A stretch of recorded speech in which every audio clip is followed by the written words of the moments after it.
Okay, my people. Back in the trap once again. I got a motherfucking here today. Ooh, we got much history. Much history. Go all the way back from the 1999. Yeah. Much history. I'm just gonna go ahead and introduce you to him. Haircuts and Cadillacs. Haircuts and Cadillacs. my main man, Gordon. Y'all might know him as Big Daddy's Barbecue. Yeah, Gordon, how you doing, boy? I'm great, man. Blessed. Blessed. Yeah, glad to be here. Yeah, man. I appreciate that. Glad to be here, topping it up with you. How many restaurants you got now? Currently I got 3. 3. What the location is it? Sherville. And I got 2 in Calumet Township in Geary. Big Daddy's, Soul Cafe. I had one in Hammond. COVID, like, kind of do a monkey wrench in that, you know what I'm saying? So I ended up subleasing it to somebody.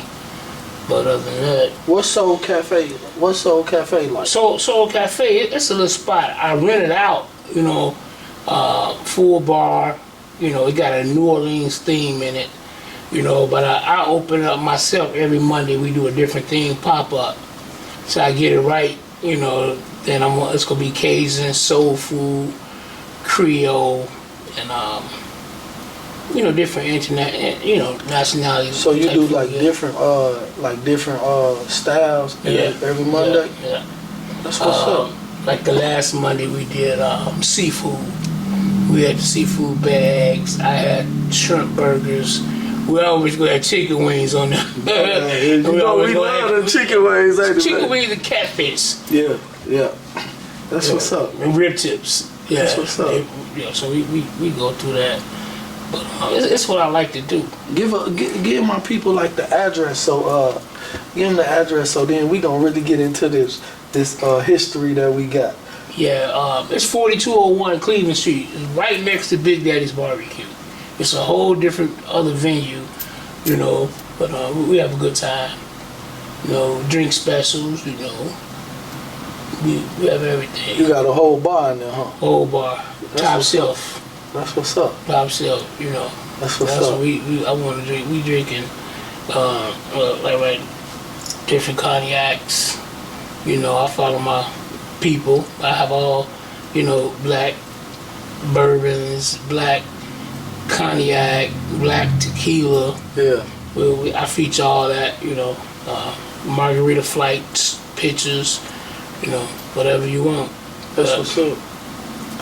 I've been knowing Big Daddy. I think we kind of like started out together though on some real shit though. In 1999, I started cutting hair, and right when I started cooking. Yeah. Hey, I was cutting his hair for a minute, and then one of the little lady friends came in and he started messing with her, and me and him still had a beautiful rapport with each other, still to this day. Yeah, that barbershop, it was like a family in there. Man, it was. I went through like 3 barbers in there. We still tight, you know what I'm saying? Yeah, that's right when I started cooking, right on 41st in Washington. Like you said, on the back porch upstairs. Man, he used to bring us the food we used to order, and he'd bring it to us, man. So the elevation is serious. And what was that like?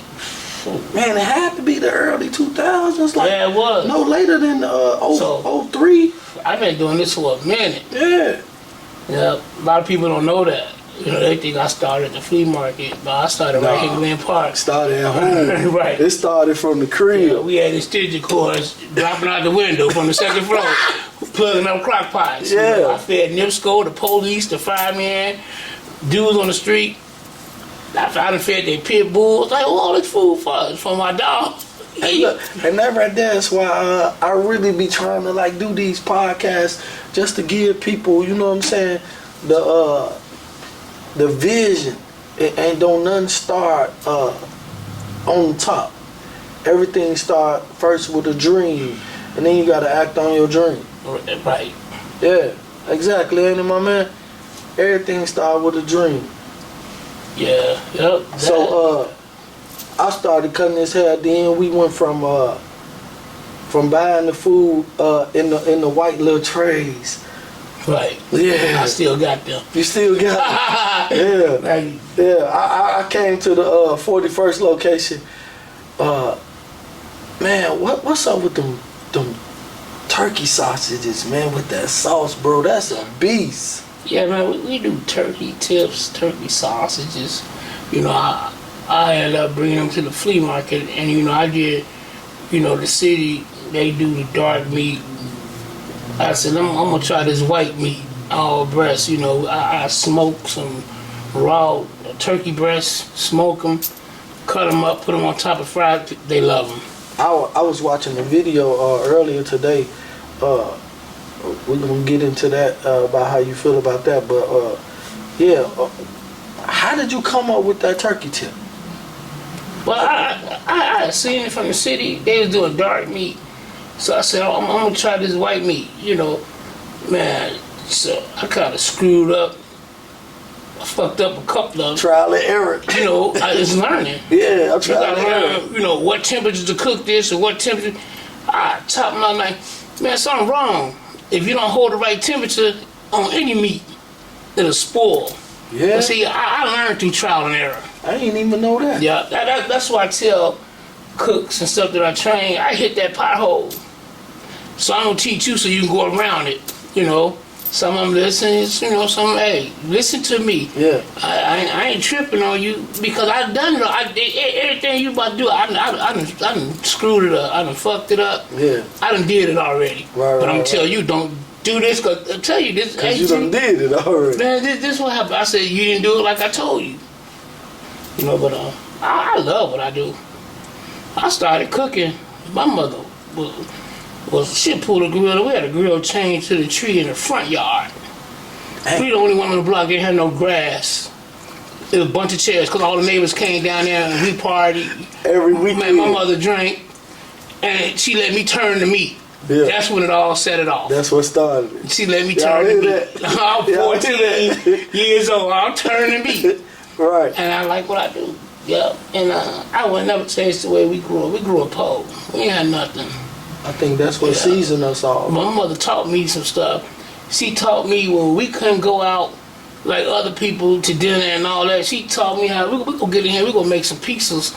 We gonna roll some biscuit dough out, and we gonna put some sauce on it. You know, it was fun. Yeah. And I took it from there. And you know, I'm a big dude, so you know, I like when wasn't nothing in the kitchen to cook. I grabbed some oodles and noodles. Boil some chicken wings, put that together. We had a gourmet meal out of a 10-cent pack of noodles. Yeah. I'm just not getting on that page, though. I swear, Yeah. bro. I swear. I did that. I think it was like last weekend. I took a chicken, a rotisserie chicken, and I had the last meat of it, man. I stripped it down and cooked me some noodles. And put me some garlic, a little seasoning on top of it. Man, that was good though. I ain't even use a little pack of seasoning. You ain't I even pushed use this to the side. Well, I used that bouillon cubes. That minimum 5. Some bouillon cubes. Yeah. All day. Yes. All day. Yeah, all day. Well, that's fine though, man. So after dealing with everything you dealt with, like cooking on the back porch and all of that, what gave you the dream, or what gave you the idea of starting your own business? Because your franchise started after that, so we're going to talk about just what gave you the idea just to start your own business. You know, I wasn't asking to start my own business, but you know, I got my life right with Christ. And you know, I joined embassies. Mm-hmm. You know, they own the flea market. And it was a dude there that was a pastor, but you know, we used to do a lot of un-Christy-like stuff together. And I was like, how you a preacher? He's like, gee, I told you, watch, you know, he set me up in the flea market, whatever, and man, it went from there. So was it a vision of yours? No. It was? But God gave me the vision. Yeah. He told me, this is what I want you to do. This is what I want you to get my people that can't get jobs that's been locked up, can't show them the way. Right. Show them how to do it. You know, some listen, some don't. I got a man in Columbus, Georgia right now. Still call me. He down there busting heads. He got the same menu I got, whatever. And I'm so proud of him. And he tell me that all the time. Hey, G, man, if it weren't for you, I wouldn't be doing this. I don't care if out of 1,000 you get one. Yeah, true that. That one, you know, I was proud of, you know, still proud of, you know. But then I worked in like a little mill. I made sheetrock. I went into a plant for 15 years, taking a gallon of frozen water on the hot days, whatever, you know. But then when I started doing other things, I said, it's a way out. But when I gave my 2 weeks notice in, first I was like, man, I'm out of here. I'm gonna quit. My wife was like, no, you're gonna give a 2 weeks notice and you're gonna do it right, you know, because God blessing you and you're gonna do it right. And that man, I fed them. We had a feast. And he told me, he said, you think we broke your back with the overtime here? You really finna work overtime for yourself. And every morning I get up, when I'm putting these socks on, keeping my legs from swelling up, I think about him every day. Yeah. He said, now you about to hit it. And it stuck to my head. He said, now you about to get busy now. Yeah, now. So you finna work for yourself. So you ain't got no choice but to get up. I can't lay in the bed all day, you know. But that's, I've been in the game now. The rest, I've been doing, you know, in the restaurant not 17 years. You had it going on for 17 years. Yeah. That's what's up. All your locations doing good? Yeah, you know, COVID, you know, messed up some things, but I hung in there. And we was blessed. We hung in there. And we in there today. A lot of places closed up, this and that, whatever, but we hung in there. You know, it's different now. You know, with different people that you got to work with now. It's crazy. I see you got like your whole family working with you too. That part. My man said that part. That's the tough part. He said that part. I was about to ask you. So how do they accept that and how they deal with it? They dealt with it, and you know they had to deal with me too. And they were young. I had to explain to them, this is how we eat. Everybody sitting at this table. We work together. We go eat together. You know. Even my children left, whatever. But at the end of the day, I'm still daddy. All day. Even they mad at me, they gone, and I'm still daddy. They come back, you know, and it be kind of hurting because you want your children to do what you do, but everybody cut different, and, you know, so I don't even force that on them no more. Yeah, but they kind of like they accept it now, don't they? Oh yeah, they understand because they grown. I went in there not even probably like about 2 weeks ago. I went in the last month. I've been in there like twice, and I noticed how they is, and that's why I say like they accept it. You know what I'm saying? I seen one of your sons, and he real nice. You know what I'm saying? He handle it like he's supposed to. Oh yeah, he a good kid. Yeah. How old is he? He's gonna be 25 in August, and I got another 20. I got two boys, 24. For what? How many months there? April. Well, shit, I don't forgot this. From April to August. Yeah. You know what I'm saying? They the same age, but he ain't not working now. You know, he left, but he came back, and then, you know, I learned a lot. I learned how to approach him differently. You know what I'm saying? Deal with stuff different. I think that means a lot too. It do, man. Even though I can get pissed off, but I gotta handle it a certain way. Especially let him know I love him. You know what I'm saying? No matter what. You know, I leave the store, hey, handle this. Make sure this right, that right. You know, because you got people now, you know, it's so hard to get good workers. You, like, can't leave. You got your fingers crossed. As soon as you leave, somebody gets some garbage or messed up stuff. You know what I'm saying? That don't care. So I try to teach, like, my brother-in-laws. I'm older than them, so I call them my little brothers. One damn near my age, you know what I'm saying? It's the way you got to come to them now, and you got to talk to them. You got to let them know, you know, I built this for y'all. Something happened to me, y'all should never ever go hungry because y'all know how to do this. Never want for nothing. We've been doing this since outside flea market. Me and my wife been doing this from 41st and Washington, you know, in my dad's building. We've been doing it. Y'all know. Early 2000s. My wife, she be like, whatever. Now she all in the kitchen, in my way. You know what I'm saying? I sit back and she handles she love her Beast business. mode with it. Man. He say, man. He couldn't say nothing but, man, look. Man, that's She real. watching me. Yeah. Did you do that right? Did you don't question me? But I know her love for the business. Yeah. You know, I know the way this business got us. And this is how we live, this is how we eat, you know. Right. We depend on each other. Without her, man. Well, that's right there. It's like, I love it when I see, people, You know. people acknowledge their wrongs, and I love it when I see people acknowledge their peers, the people around them. I love it when I see that. That means a lot. We'd have been all over the place. Steve Harvey, Facebook, American Express. Yeah, I've been to the Facebook headquarters. Yeah? Yeah, man, I woke up. They put us in the Four Seasons in Palo Alto, California. We go to the headquarters. They're not going to get up. They taught us how to do stuff. It was like we was in class. I'm there, but she's sucking all the business side up. She's sucking up. We meeting people, man, you know. Learning how to do social media back when people weren't even doing it, you know. But I worked out at the Hoodie Awards.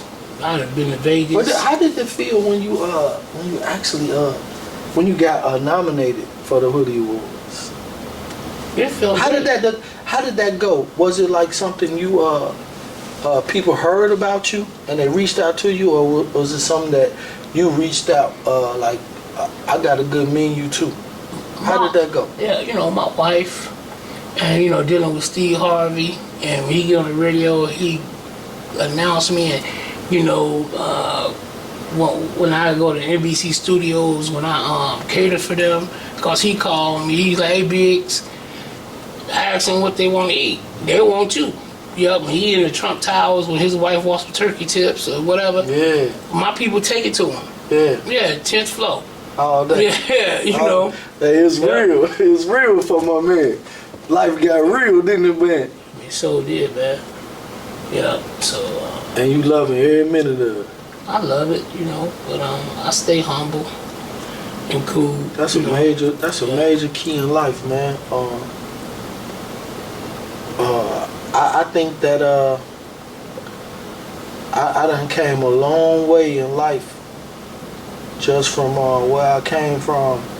But most important, I try my best to stay humble in my personality. Watch what I say to people. You got to. Man, I done had times where, you know, I care so much about my business, I would get mad and fuss and stuff, but I had to change how I go about stuff, you know. All I cared about was my product that went out, but you gotta learn how to teach people. You gotta learn how to talk to them. I learned a lot. yeah. There's a lot of people that rode with me, didn't understand me, but I didn't understand myself. Now, if I had some of them people back, it would have been all the way different. You know what I'm saying? Yeah. Yeah. Getting out, seeing different things, seeing whole other levels. Yeah. You know, like it's more to, you know, I grew up in Gary. I done stayed in every neighborhood in Gary. Every time the rent was due, me and my mother, we moved. So I'd have been at this school, that school. People think I came out of Roosevelt. They think I came out of West Side. I came out of Lew Wallace. That's because we moved around. I've been through that too. My mama one time asked me, boy, how you know how to get around this city so good? Cause she had to go to work one day, and I was a family where the first car came in the household came from me. Right. She was catching the bus. My mom was driving my car. So this the same thing I'm telling you, but my mama never. She drove my car one time. I got locked up.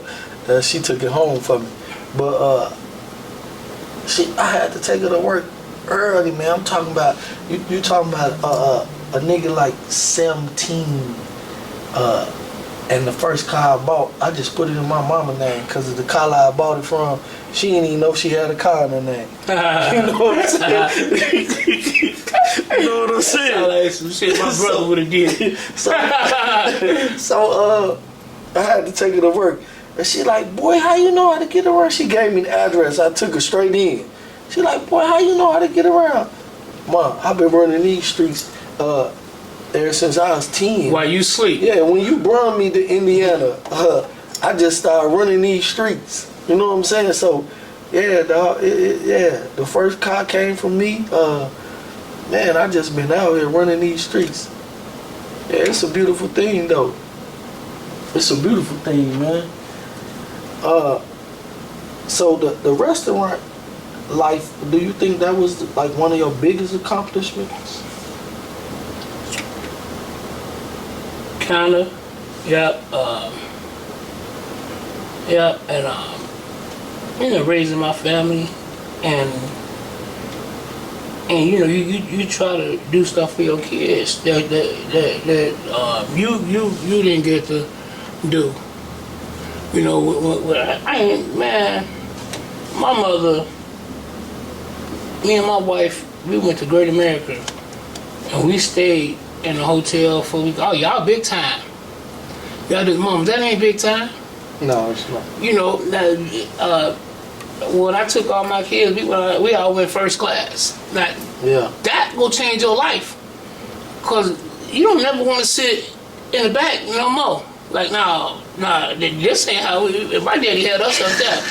It's different from... My man said that'll change your whole perspective. Right, I don't want to sit back there with him. That'll change your whole perspective. I like the big seat. Yeah. I like the you get dinner's house, you know. Yeah. A lot of that stuff, my wife, she set that up. Yeah.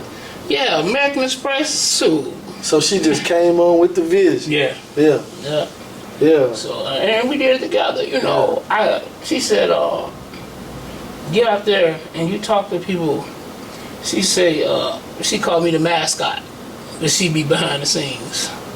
You know, and I got a faithful manager that's been with us 12 years.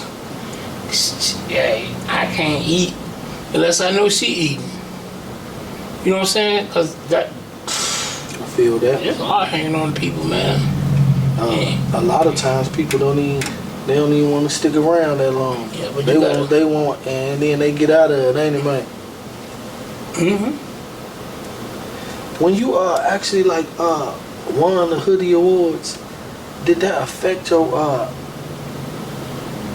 it didn't affect it, because I know I still fucks with you. I know how when I come into the restaurant, it didn't affect your ego or anything. No. But was it a battle for it not to affect your ego? Because that was like a whole nother status.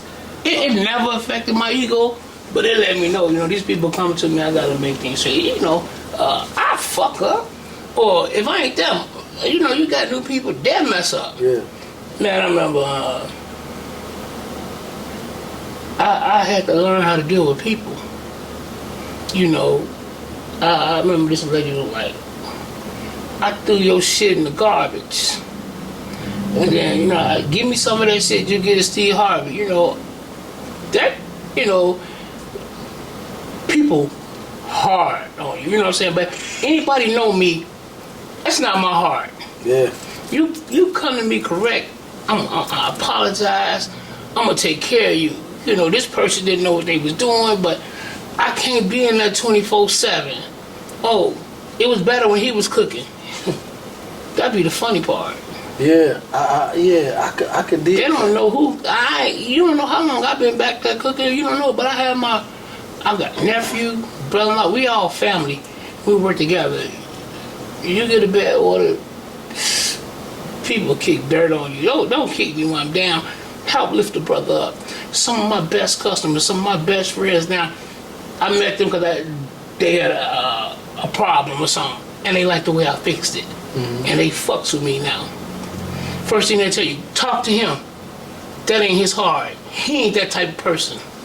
He'll get it right for you, and that's me. I come in there. Sometimes I come in the restaurant and I be like, "Where G at?" They like, "G." I'm like, "My nigga, where you at?" They don't know you. Yeah. They ain't gonna let you get to me. Yeah, I noticed that. Because I be in the back. I'm busy. I have to say my name, then they'll come in the back and they'll tell you, Chris out here. Yeah, that just happened. Yeah. All day long. I said, oh, okay, he come. Let me go down. Oh yeah, that's my nigga. You like, yeah. Yeah, but yeah. You know, you get. They ain't letting you. Yeah, talk these to people you. want to talk to you. They want to sell you something. Yeah. They want to do this. I don't got. I'm working. Yeah. You know what I'm saying? Sundays, we do about 250 dinners a Sunday. I'm busy. You know. It'd be like that. Well, just call me. You know, I get back with you. You know what I'm saying? All day. Yeah. Yeah. Life is beautiful though, man. But so what I'm getting from us talking right now, your family, they believed in your dreams from the start. Yeah, man. Yeah, I got a brother-in-law, two brother-in-laws and a nephew that can do everything I can do. They can do it. Because I done taught them. We've been together so long. Yeah. You know, my daughters could come in there and run stuff like I do it. You know, I got, like my manager, 12 years. She been with me since she was a little girl. She know what to do. All day. Yeah, she know what to do. Sometimes they don't handle stuff the way I want to, but then they talk to me, do this, you do this. You know, I can apologize, whatever. And that's somebody I can goddamn fool. We ain't got no conversation. Right. You know, right. It's about respect. Other than that, man, it's been good. God has been blessing me. Let's change subjects for 1 second. How many years you been married? 20 years. We just had our 20-year. It was supposed to be a 20-year anniversary party. My wife had a whole wedding. We had tuxedos. It was beautiful, man. Brand new all over. And she still celebrating. Oh, we gotta do that. We gotta go. We gotta take the photographers and everything. Oh, we gotta go downtown Chicago. We gotta take the whole wedding party. I said, oh, girl. Yeah, but you know, happy wife, happy life. So, but I'm cool with it. That's what you would recommend, like for your people that's coming up behind you. Happy wife, happy life. Yeah, my wife, my business partner. Yeah, and you know, a lot of people like Big Daddy. Let's get together and do this. I don't. You know, I ain't big on working with other people. I already got a partner, and she's something to deal with. You know. You know, it's, so most of the decisions that people come to you with, you holler at her too. Got to. Yeah. Yeah. Got to. Yeah. That's what's up, man. Yeah, that's what's up. We've been Atlanta to the Hoodie Awards. We've been to Vegas. We take half the damn crew with us, and they don't pay for nothing. That's you know. What's up. Yeah, but and you let people come into your life. Sometimes it just be for season, but even though it don't work out, you know, people that came in my life and you know got what they wanted, whatever. But you learn from that. When we first met, your name was Gordon. How did you come up with Big Daddy's Barbecue? Man, I worked at Wendy's. It was just Wendy's over the Skyway, the toll road. And then they used to pick us up. Oh, I worked at midnight shift. A van used to pick us up, and we all pile on it and go to work. Come on that morning. It was this older lady. She used to call me Big Daddy. Her name was Alice. Yeah. And that name stuck with me. You know, I started putting it on my car. Big Daddy, this and that. It wasn't Big Daddy's Barbecue. It was just Big Daddy. Big Daddy. Yeah, I had to put it on my arm. You know. Branded you. Yeah, that's what it was. So I said, we gonna call this Big Daddy's Barbecue. Yeah. But you make me appreciate doing podcasts even more, man. Yeah, but you gotta stick with it.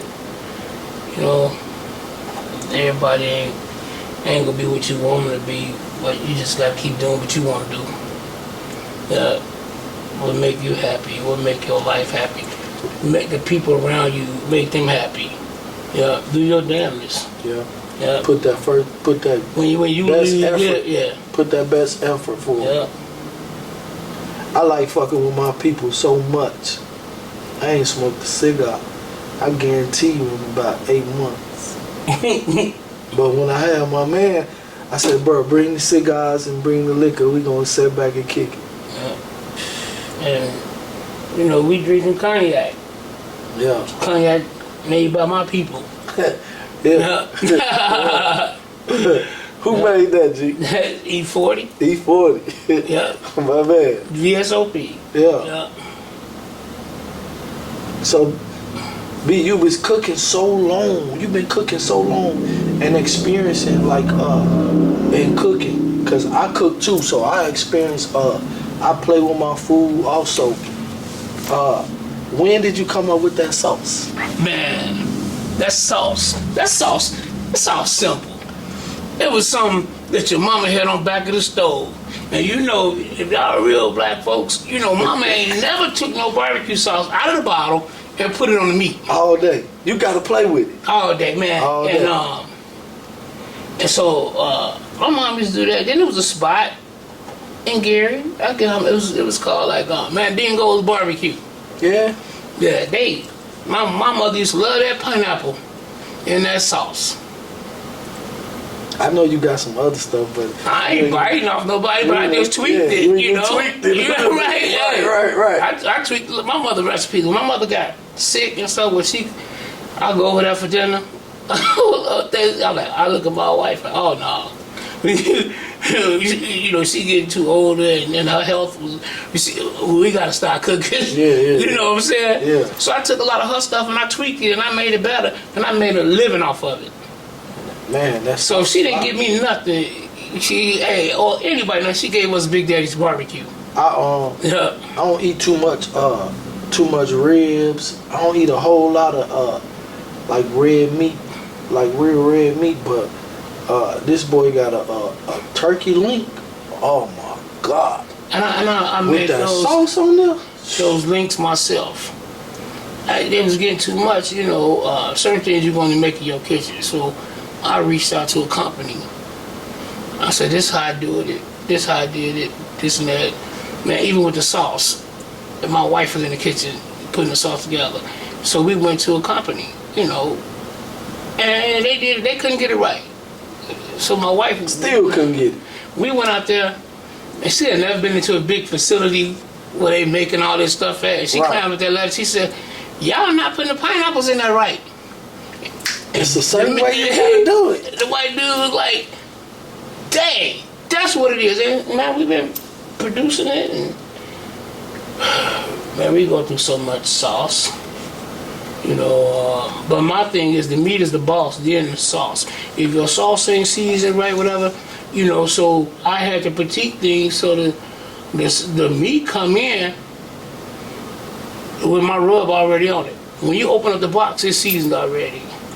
They get so many thousand pounds of seasoning through another company I work with had to critique my seasoning. My seasoning come all the way from Alabama. So how many companies you working with? Now I work with the seasoning company, I work with the meat company, I work with the sauce company, but I had to get them to critique it. You know, we sell the sauce. I even sell, a lot of people don't know, the hot link people, I make small batches. I tell them I only want 30 pounds at a time. Here's this the recipe for 30 pounds. You know, you'd be scared to give people your recipe, but sometimes you gotta do what you gotta do. Take that chance. You know what I'm saying? When you dealing with big orders, you gotta take that chance. So now everything is in a facility where it's health department approved, it's USDA standards, right? And whatever the hot links, I sell them by the cases. Seasoned, the rib tips trim, wide rib tips, I sell them by the 10-pound boxes. The spare ribs, everything. All you gotta do, if you cooking, I ain't gotta cook for you, just come get it. You open up the box, you lay it on the grill. Then you open up that sauce, you know, everything is USDA approved. Yeah, you know. It's a lot of work. You gotta crawl before you walk. You hit a lot of bumps in the roads. It's like in life, in business, you go across giants, and you gotta know how to slay their asses. You gotta know how to get past those giants. Yeah. You got to. You gotta work hard at it. Yeah. You got to. You gotta work hard at it. You gotta be humble at the same time. Yes, you do. Just to get past. Yeah. Yeah. You gotta put it in God's hands. You follow Him, He'll show you the way. Yeah. You say, whoever thought this what I be doing, this how I be making my living? Not me. You ain't think of it. Right. I thought I was gonna be out there flipping drywall for 30. They trying to get 30 years. Like my back broke now for 15 years. You know. I'm still working for in the warehouse and Ain't shit. nothing wrong with it. Like but at the end of the day, it's gonna get better. Do what you believe in. Yeah. My podcast came with overnight, bro. I just started watching YouTube and was like, man, I could do this, man, with everybody that I know. Cause in my area, in my neighborhood, you already know. I'm well known, so I'm like, man, I could do this, and I could get people to come and holler at me. And then you can inspire somebody else. Yeah. Let's do it. You know how many YouTube videos I went to tweak something? I watch 15, 20 videos, and I take the good out of all them 20 videos, and I put me together something. Like, bam, you take I got what you need out of each one. Right, man. Yeah, all day. And that right there is how everything starts. And you meet people. Yeah. Man, people on the food channels, I done shook their hands, I done met them. I can show you emails. I never made it to a Food Network show, but I can show you emails where I was interviewed 10, 20 times, got all the way to the end, didn't make the cut. So you can't be scared of failure. But for them to contact, I'm going to say a little person, but I'm a big person, out of Gary, Indiana. That's the biggest thing. We want you to try out for this show. Yeah, that means a lot. They don't cut you because you was terrible. Sometimes they want somebody that just don't know nothing and build them up. I don't know. I don't know what it was. But you can't be scared of failure. Yeah. It just can make you stronger. Yeah, all day. Yeah. Yep. So, you can refresh it. I'm cool. You cool? Yeah. This got a nice little sweet taste to it. Yeah, it don't burn you up. Like, Yeah. God damn. When did you start? When you get everything patented? What year did you do that? Man, I don't even remember, but it's been. So I've been in the restaurant part 16, 17 years. Before that, you remember I was cooking right here on 41st and Washington, that big building that's in there. That was my dad. He passed away, so my brothers they doing something with it. But that's where I started. Yeah, man, we used to sell dinners and stuff like, hey, we gonna get us a fifth of Remy. Who was that? It was the rapper, Remy and Sprite. I'm like, hey, we make enough money to get us a Remy and Sprite. I remember drinking. Hey, we partying. You know what I'm saying? Drinking Remy and Sprite all day long. Now, I've been around, my circle have changed a little bit, and you get to see the other stuff in life, the Seagram's Gin, that was it. But now, man, the best cigars you done been with. I done been with Steve Harvey on yachts in Dominican Republic. We smoking the best cigars. I got videos to show all that. Right. We drinking the best cognac. But you always go get some Hennessy. I don't care. You say you gonna go back to that Hennessy? I don't care where you gonna go. So something. Hey, that's But man, I just thank God for everything. You got to. I sow my seed. Whether I put the money in a bucket or I sow into people's life. Yeah. But even with some people, you gotta watch. Unfertile ground, you'll never get no harvest. So you gotta watch who you deal with and the people around you. You do. Yeah. Yeah. All day long. Yeah, your circle got to be tight. Yeah. And sometimes you have to train your circle. Right. Yeah. Exactly. Yeah. And make them understand. Make them understand. Yeah. I'm going through a situation right now where I got a cat that I really like. You know what I'm saying? I appreciate it like to the fullest. You know what I'm saying? But we going through a training stage. I need you to understand that I'm who I am. Yeah. Yeah. Let me get a little shot of that. But yeah, so yeah, I understand, bro. And you know what it took me. You could change what it took me, the things I had to do to get here. Yeah. Yeah. It ain't easy. And the biggest thing is when people see that you I was talking to a cat the other day, and he looked at me a certain way, and I wanted him to really understand that everything that I've achieved, I achieved it taking my own path. Right. And sometimes when you go on that journey, you can't take nobody with you. Man, Come on with it. everybody can't go with you. Everybody can't go. Man, it's people still dropped off. You know what I'm saying? Some people just be with you for a season. Yeah. Yeah. They're the ones you gotta watch out for. You know, they're in your life, you know, you got to eat, you this and that, you taking care of everybody. But everybody they don't take care of you. First thing they say, if it weren't for me, Big Daddy wouldn't be there. What the hell are you talking about? Like, Big Daddy was in the making before you even came around. And they kill me when they say why I ain't a part of it. I was a part. We talked about this, so why I ain't a part of it? As black people, we gotta do better with each other. We gotta love each other. I don't know if that ever. We just got to. That right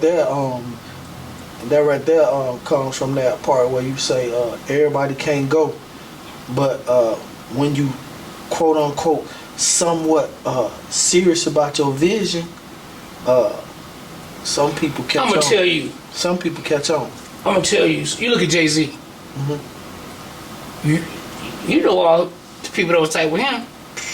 Where they at now? Now he a billionaire. Where those people at? All day. Some of them he had to cut off. Yeah. Because he probably wouldn't be there when he had If today. you tried to hold on. You know, and then first thing they say, you Hollywood, you boozy. It's three sides to every story. It's my side, his side, and this is the damn truth. All day long, man. So, all day when long. somebody come to you talking about me, or, man, there's some people that talked about me don't even know me, and I'm standing right behind them. Oh, yeah, that Big Daddy, this, that. And I'm listening. Hey, that's some real cold shit you said. Man. Right there, boy. And that's so true. And it hurts you, but you just like, my wife told me, babe, you just gotta suck it up, move on. Everybody can't go with you. I go through this thing where the same what you said, like people, they talk about me so bad, man. To one of my little lady friends, like they do whatever they can, say whatever they think, everything, because I ain't playing the vision that they think. Yeah, that's true. You know what I'm saying? You know, man, and then we so envious with each other. You know, I mess with everybody. I support everybody. I support people. But I don't mess with everybody. You can go to social media and be like, nah, he doing too much. You know what I'm saying? And then I try to tell them, hey, or a younger brother trying to come up, whatever, and I be like, hey, you doing this wrong, whatever. You know, they get mad. So I don't even. It's even hard to say something to people and put them. It's different now. That's our people though. They don't want some of them. I ask everybody when before I approach them with something. First thing I say when I'm about to talk to them about something. First thing I ask them, can you handle constructive criticism? That part. Because I don't want to offend you, Right. but I got something I want to say. Right. You know what I'm saying? Right. Can you handle constructive criticism? If they say, yeah, I can handle it, I'm going to say, don't take this wrong. But such and such. Man, I get that going up a lot. And I listen. You know, sometimes people are like, okay, but then sometimes you gotta listen. You gotta listen. They might give you a 15-minute conversation and you might only could use 3 seconds of it. Can't have an attitude about it. Whatever, but it is, man. And you know, he done got the big house. He got his Range Rover. I'm not paying for that. You can do the same thing I'm doing.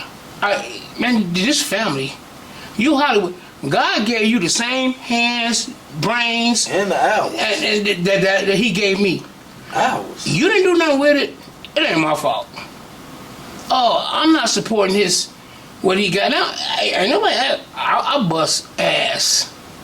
I done had grills on back of the truck headed to the flea market, and they still smoking. When people turned their back on me, my 10, 12-year-old daughters used to help me put the grills on the truck. Right. Yeah. It's freezing outside. My family in the car, till we get a customer, they'll jump out of the car, and we'll serve them. It's pouring down raining. Oh, it's raining. They ain't care. They was standing there in line like, we want our food. You know? Yeah, but nobody see, they leave all that part out. Yeah, they leave You know what I'm the saying? hard work out. And they quick to say you fell off. The hard work and the dedication. The hard work and dedication. Yeah. They don't talk about that. You know, but I done been through it all, but I'm still banging. And the most respectable part about life that I respect is when you have a vision and you don't give up on your vision. Hey. Coming from a person that came from nothing, man, shit. I would never change the way I grew up. Yeah, that was Single one of parent. my questions. What would you change? I swear, man. I think Because you appreciate life Yeah. more Yeah. when you know you didn't have, when you didn't have air conditioning, you got a fan, you on the floor. Yeah. What's a pallet? These kids don't know what a pallet is. you was not lying about Nigga, that. it's 100 degrees inside the house. You got one little fan on you, and your big brother come take the fan. As soon as that fan cut off, you wake up. All day. hey, look, what you just say, the pallet, but what they don't know is them concrete floors used to be cool enough to keep your body cool when the rest of the house hot. Man, Am I lying? you ain't lying. Them concrete floors. Yeah. That's what they were. Yeah. Concrete You know. floors. Yeah. I never stayed in the projects, but we stayed on low income. I stayed over Same there just like as a me. kid, right? I watched them build Ivy Tech over there on Martin Luther King Drive because we stayed in the low income houses across the street. Shit, yeah, my mother, our days like, you know, like I say, we'll make some, then so. You came up in the same area I came up in. Oh, man. Right around, I stayed like 2 blocks on 35th. Don't nobody know your real life. Then you get these employees, they think I was born with a silver spoon in my mouth. No, nobody gave me shit. People really think that because they look at you as being successful, so they really think like you came up and everything was just given to you. They don't know me. They don't know. But see, now when I get to talk on the type of shows you got, you know, I'm gonna let you know. Yeah. Like motherfuckers, they don't realize like I took an ass whooping when I was younger. I took an ass whooping from my mama. And the ass whooping came from my mama bought me a pair of hoop gym shoes from Goldblatt's. What you want in the village? Yeah, bro. Yeah, bro. You remember Goldblatt's? The village used to be the shit. Yeah, but you remember Goldblatt's? Yeah, I remember Goldblatt's. Goldblatt's was the lowest store in the village. Am I lying? It ended up that way. Yeah. My mama bought me a pair of hoops from Goldblatt's, bro. And she brought them home. But She wanted me to wear them, and I wouldn't wear them. She gave me a whooping, man. She beat my ass because I wouldn't wear them. Them shoes were still under the bed. I never put my foot in the motherfucker. When she cleaned house, she eventually threw them away. Yeah. But, bro, I took her ass with because I wouldn't wear them shoes. My kids don't know none of that. And you know how much them shoes cost? Probably $6. Yeah, but look how hard she worked for a $6 pair of shoes. Yeah. But I remember I got my first pair of Converses from Gross Sporting Good down on, y'all probably know, 8th and Washington. Gross Sporting Good, yep, the canvas ones. Mm-hmm. Oh, I was the shit. And you know. Boy, that was a dream for me for a long time. All through high school, I worked at different restaurants. I worked at Denny's. I just wanted to be different, you know. But the summer jobs, I ain't been out of a job since 14. Working for Gary summer program, whacking weeds down. Right at the Urban League, Miss Gentry, we whacking weeds. It's hot in the mug out there, you know. But and when I got my checks, I couldn't just buy myself school clothes. I had to fend for my brother and sister. I had to buy their stuff too. Damn, that's weird. I had to put some money on the table. Yeah, that's weird. Yeah, it taught me responsibility. It taught me a lot. At an early age. Yeah. My mama kicked my ass. She ain't played. You know the funniest thing though, I still go through this thing in my life, man.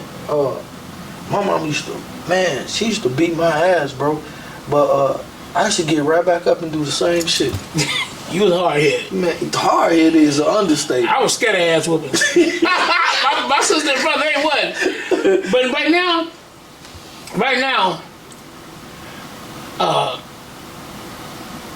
my father got a few brothers and sisters of mine, but other than that, my immediate family, they all gone. Yeah. I had a brother before me. I never met him. He passed, you know, as a baby. My sister, a year up under me, she died at 31 of breast cancer. Damn. My brother just passed at 44. My father passed. My mother, I'm still here. Out of everybody. But you taking care of everybody too, though. Right. But I got their kids. Yeah. They working with me. Yeah. You know, and I ask God, you know, it's a reason why I got to make it happen. Yeah. Or show them the way. Right. Yeah. My brother will be home in a few years. I'm curious to see how me and him really gonna get at. You know what I'm saying? But you can't sugarcoat life. Yeah. You can't sugarcoat it. No. It's gonna have to be real. It's gonna have to be real. Yeah. But yeah, man, I remember coming up, man, with nothing. But I always had the vision. But Mama always made something. I want more. I want more. I was talking to this one cat, man. I'm just gonna change subjects 1 second. I was talking to this one cat, man. I grew up hard-headed as hell, but I was like, I feared my mama, but at the same time, I was so motherfucking hard-headed till I did what I wanted to do. My mama used to catch the bus, man, and sometimes, man, like on Fridays, when I was actually like at home, and she'd come around the corner and she'd be carrying that motherfucking Little Caesars pizza. You know, Little Caesars used to sell you one piece and you get one free. Right. Yeah. So I motherfucking. They still got that. That yeah. $5.99 piece ain't $5.99 no more. But that must still be packed. It is. I be like, dang. I used to walk to the motherfucking corner to meet my mama. You know what I'm saying? And I only brought that story up because I watched a little cat, man, watch his motherfucking mama carry groceries all the way to the house. And I was like, the fuck is wrong with you, man? Whenever you see your mama carrying something, boy, you better go get that shit. She working for you. You know what I'm saying? Yeah, bro. I came out rough, but I still always respected my mom. Even though I took all them ass whoopings. That's what's wrong now. I still respected her though. Even in the school system, they don't respect nobody. No. First of all, they took the ass whoopings out of school. Oh, man. You remember we used to get paddles, nigga? We had one principal who used to come to the step and the whole lunchroom get quiet. All day long. Because we respected them. Yeah. Because we know we will get our ass. Soon as he walk in the motherfucking surge, bro. Man, I think the that was a whole set. When thing- they took the ass whoops out of school, it was a setup. Yeah. To fill the prisons up. So for us to not have no respect for our people. Yeah. You bring that up, bro. I just had a conversation yesterday with my man. He was talking about the laws in California, how they got a 3-strike law in California, felony. It don't even matter what motherfucking felony it is. I believe my man, cause my man's the police. And niggas still think that they created that law for to fill up the prisons.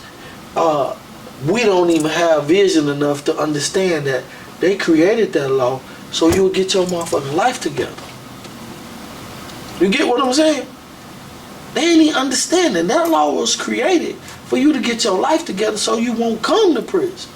Right. But people be like, oh, they created that law just for us.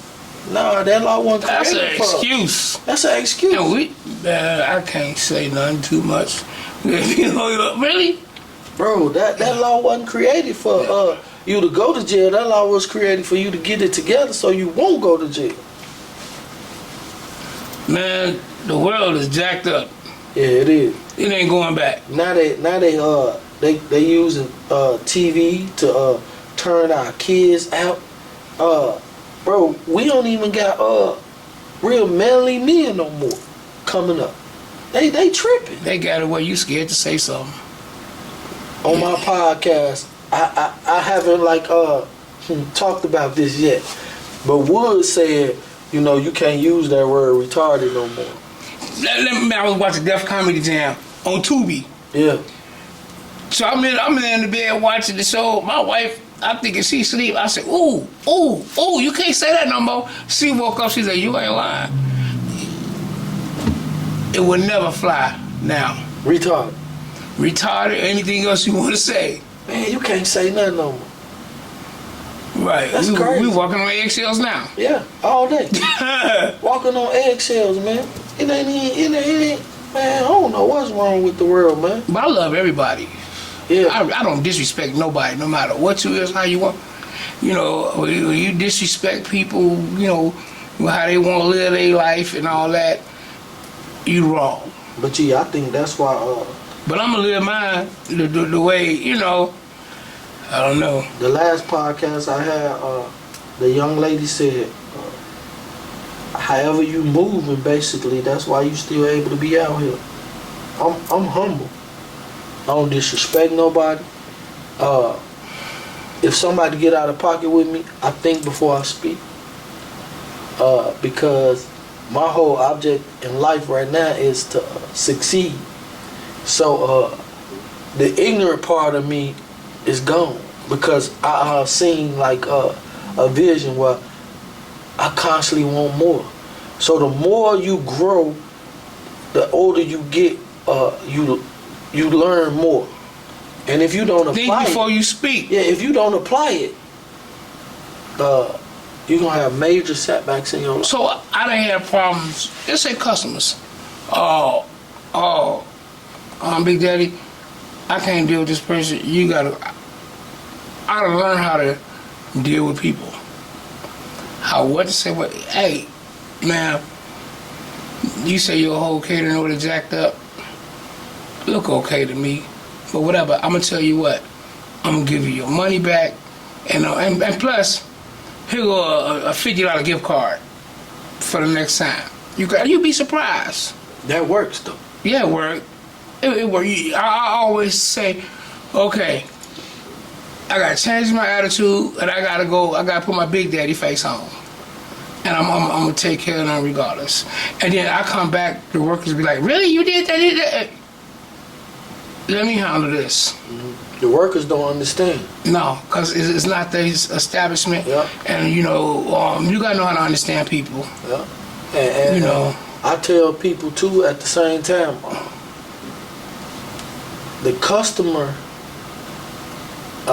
is more important than your attitude. they paying your paycheck. Whatever. They pay for your lifestyle. If you can't deal with them, slide over, call somebody else up, let them deal with them. But Me and Lou Rob, we in the barbershop one day. And Lou over there, he cutting hair. And he's stressing a little bit. And he come to me, he talking to me. It's at the end, and we went through the whole day. Ain't nobody there but me and him. So he venting a little bit. So he tell me, Chris, man, I just be tired. And I tell Lou, I said, Lou, I'm gonna tell you something, man. I see your vision. You bigger than this plan, what we talking about right now. But I tell him these words. I said, if you don't learn how to deal with me, you ain't gonna have nobody to deal with. right. And you know the funniest thing though? That happened probably 20 years ago. And you know that boy still remember that shit. I was like that. And he still tell me, he'll call me and be like, Chris, man, I just remember what you said to me. Real shit. My wife used to be like, you know, his attitude got to change. I used to come home, maybe people that waiting on me. See how people sit to talk to me and be like, Gordon, you know, basically your wife concerned about the way you handle. I had to change. But as you grow and you understand the business and you're going to get this, you're going to get that, you got to learn how to deal with it. You know, just because you can get some folks out of pocket, doesn't mean you got to be out of pocket. All day. And like I told you, some of the people still coming back from the 17 years I've been operating out of that store. Right. And I laugh about it. Girl, remember when I first met you? You was crazy in the mud. But I deal with you. Yeah. And Big Daddy, I love you. You know. Yeah, you finished it before I could finish. Let me talk to Big Daddy. I don't want to talk to you. Yeah. Well, Gordon, there's some crazy lady want to talk to you. Let me go talk to her. Girl, this you up here making all this noise? I'm sorry. But yeah, come on. But we got you. Yeah. The whole time. It's nothing. The whole time, she really just like your personality, and she like how you dealt with her prior, and she love your personality. Yep. Yeah, you know. You could be at church. You could be getting the word. You could be filled with the Holy Spirit. Somebody tap you on your shoulder. My order last week, they forgot my bread. Man, the devil want to tell you, you know what? You just broke my whole spirit. You know what I'm saying? Yeah. But you got to know how to deal with it. You got to be cool, man. That be messed up. I mean, people don't even respect your time. You know. But that's real though, ain't it, man? Yeah, it's true. I know.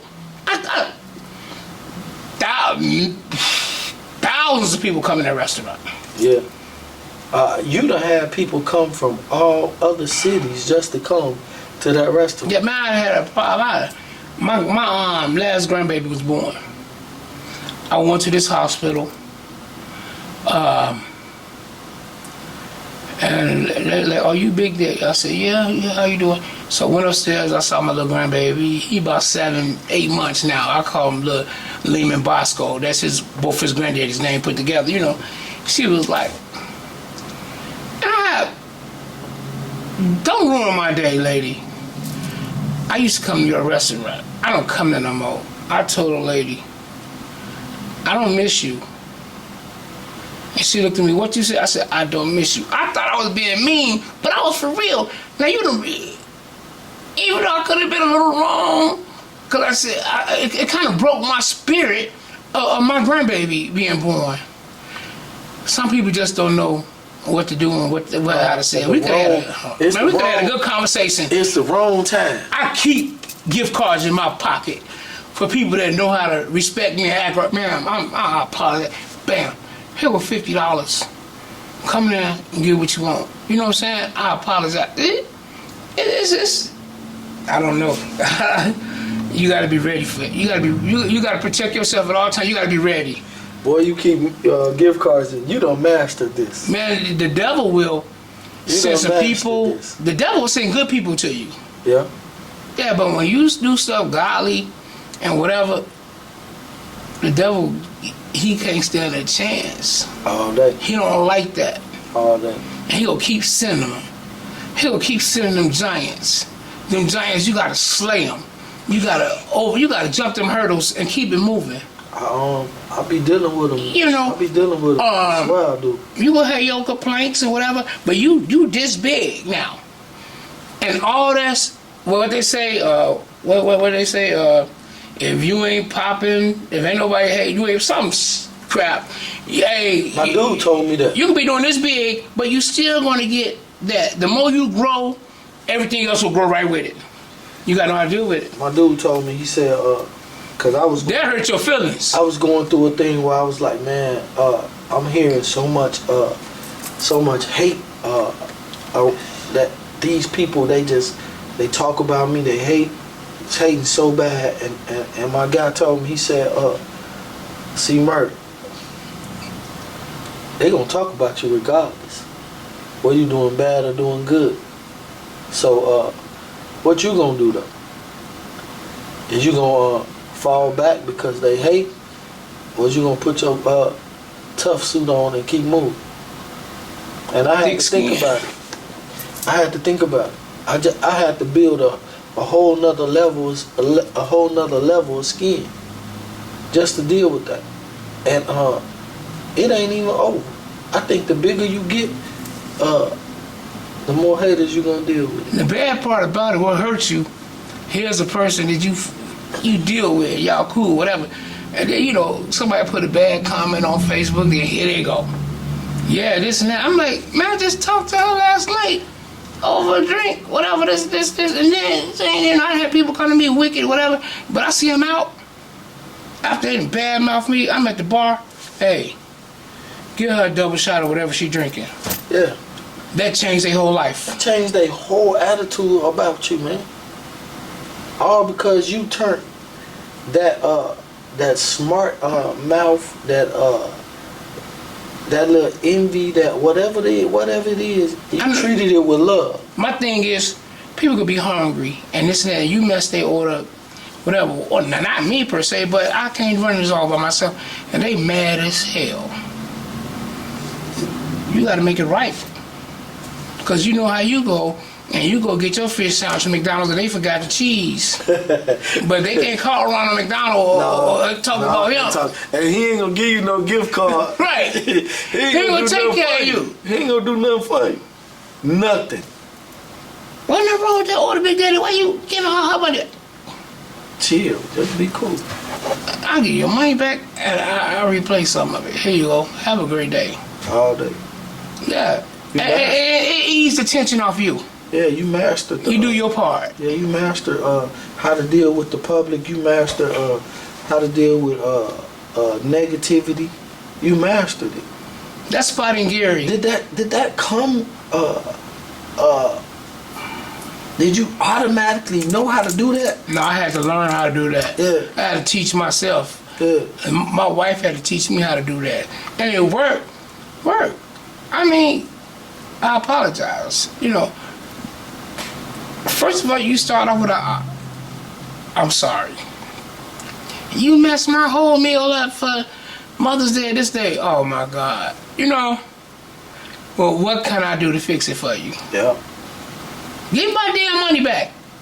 I'm gonna give you your money back, and here go a coupon or a gift card give me a chance to make it right for you. Right. Knowing I think that right there, here go your money back, and here go a gift card. Again, like you say, that changed the whole narrative of how they look at Big Daddy. I try to please people. Yeah. And I try to make it. And then now, oh my God, going through what we going through now, with the people not wanting to work, and you just gotta have a body and that'll operate and serve. And some of these people that you hire before COVID or around this time, you wouldn't even look at them, like throw the application in the garbage. Now you gotta, okay, maybe I can get this person in here and I can teach them how to do it.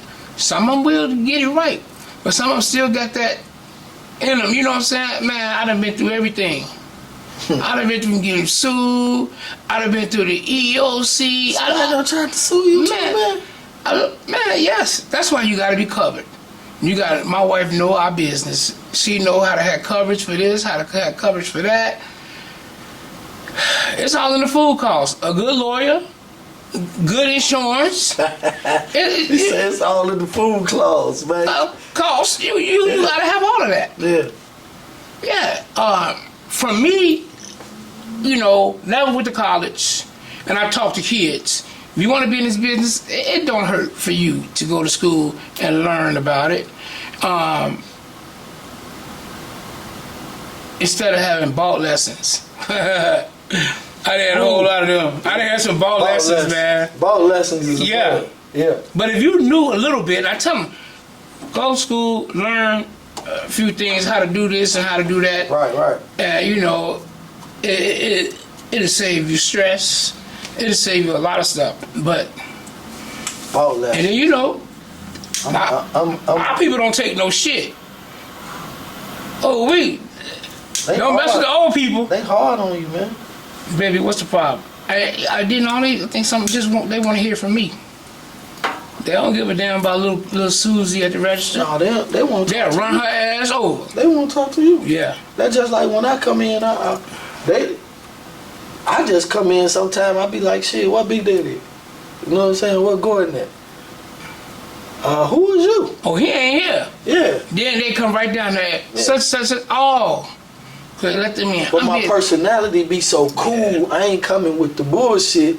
So they gonna realize, oh, he ain't on no bullshit. So they go around the corner and come get you. But it's like that because a lot of people come in and want to sell you stuff. They want to do this. This is the wrong time. I learned making the appointments with somebody is very good. Big Daddy, I want to make an appointment with you when you free so we can talk. You know, when you was calling me and this and that, I said, damn, you know, I want to get on Chris' podcast, but I got to find the time. Yeah. You know what I'm saying? Yeah. And then when I drove past here, I said, I don't want him to think, like, hey, call me. Yeah, you stuck your... Yeah. Instantly was like, call me. B? Yeah, I got some free time. Yeah. Let's sit down and let's do this. And I think it's good for the community. But the appointments, you just said appointments. And the funniest thing is, right now, I got a barbershop and I cut hair.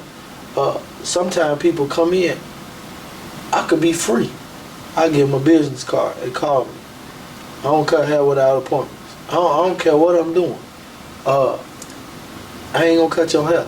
I want you to make an appointment. I do that too because I want to rapport with you. Right today,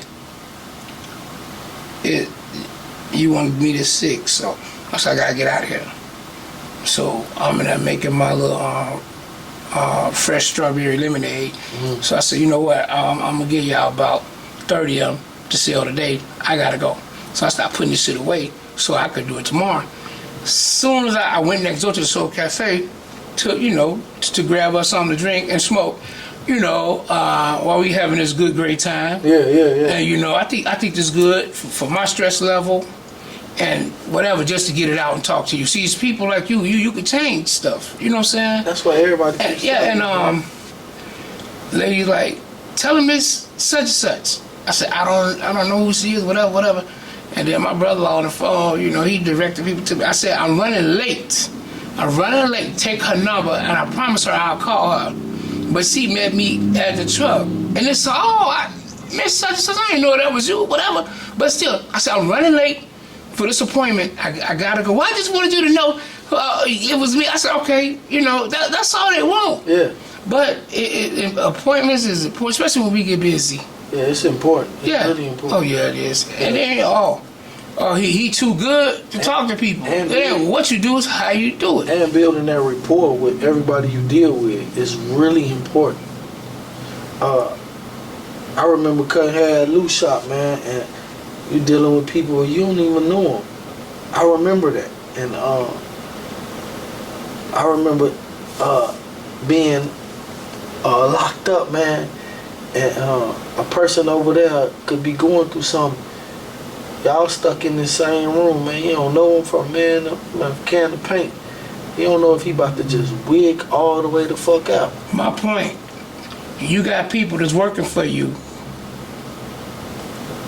Some of them look up to you, some of them don't. But let me tell you something. On the business, you a father, you a counselor, you a pastor, mentor. I done pay people rent, NIPSCO bill. It's all in one. That's what you are. Yeah. That's what you are. You see people going through stuff, come in my office. Let's talk. Let's talk. Let's figure out what's going on. Right. If I could help. Right. Yep. Yeah, you all of that.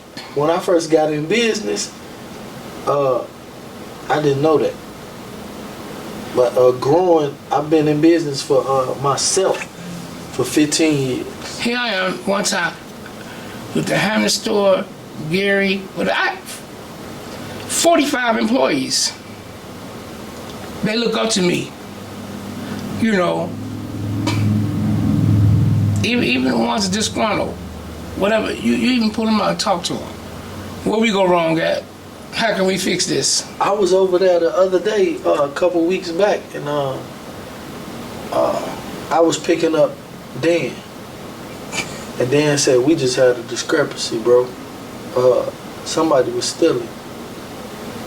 And I was like, damn, for real? And that's the type of shit you have to go. I got him on video. Yeah, that's the type of shit you have to go. So, I told my brother-in-law, call the police. Don't say nothing to him. Police came, and dude was like, I'm going through some stuff, this and that, and this and that. Police like, well, we got it, we can take him down. I said, no, get my stuff out the trunk and let him go. Don't lock him up, let him go. And Dan told me these exact words. You told him, all you had to do was call and holler at me. Yeah, Dan know. Yeah. Dan. Yeah. Yeah. Dan been fucking with you. I started this in 08. I don't know how long that, but every time I have Dan over here, he speaks so highly of you. Dan know. Dan, yeah. Dan know. Yeah, he know. Dan called me. You finna do that? I got him. Don't worry about him. Yep. Cause at the end of the day, y'all see what's up. Dan gonna have my back all day. Dan, Dan gonna be Dan. We gonna put it like that, okay? Point blank. Ask Hicks, me and Hicks talk about him. Yeah. But like Dan doing this, man, Hicks was like, nah, no, he ain't. They be like, y'all crazy. Yeah. Dan gonna be Dan. Dan gonna be Dan. I remember one time I was sicker than a mug, man. I couldn't even drive. Dan was like driving my car. He said, "You want me to take you to the hospital? You want me to?" He there for you. I remember those. He there for you. In this time, sometimes you gotta cut him loose a little bit, whatever. But he come back. Sometimes you have to, cause personalities kind of get out of hand. Right. Sometimes. Yep. But you always gotta remember. That's a perfect example. You got it. And people look at me like, why you still dealing with him? Because I see some that you don't see. In reality of it, we gonna keep it all the way 100. Dan is one of the most humblest cats ever. But everybody have personality. Dan gonna be the eyes in the back of my head. Yeah. So yeah, bro, it's like you just gotta know what you're dealing with and who you're dealing with. That's all. Yep. Yep. And everybody got different spirits. Even your kids. Yep. I got 5 kids. Every last one of them, I gotta treat them different.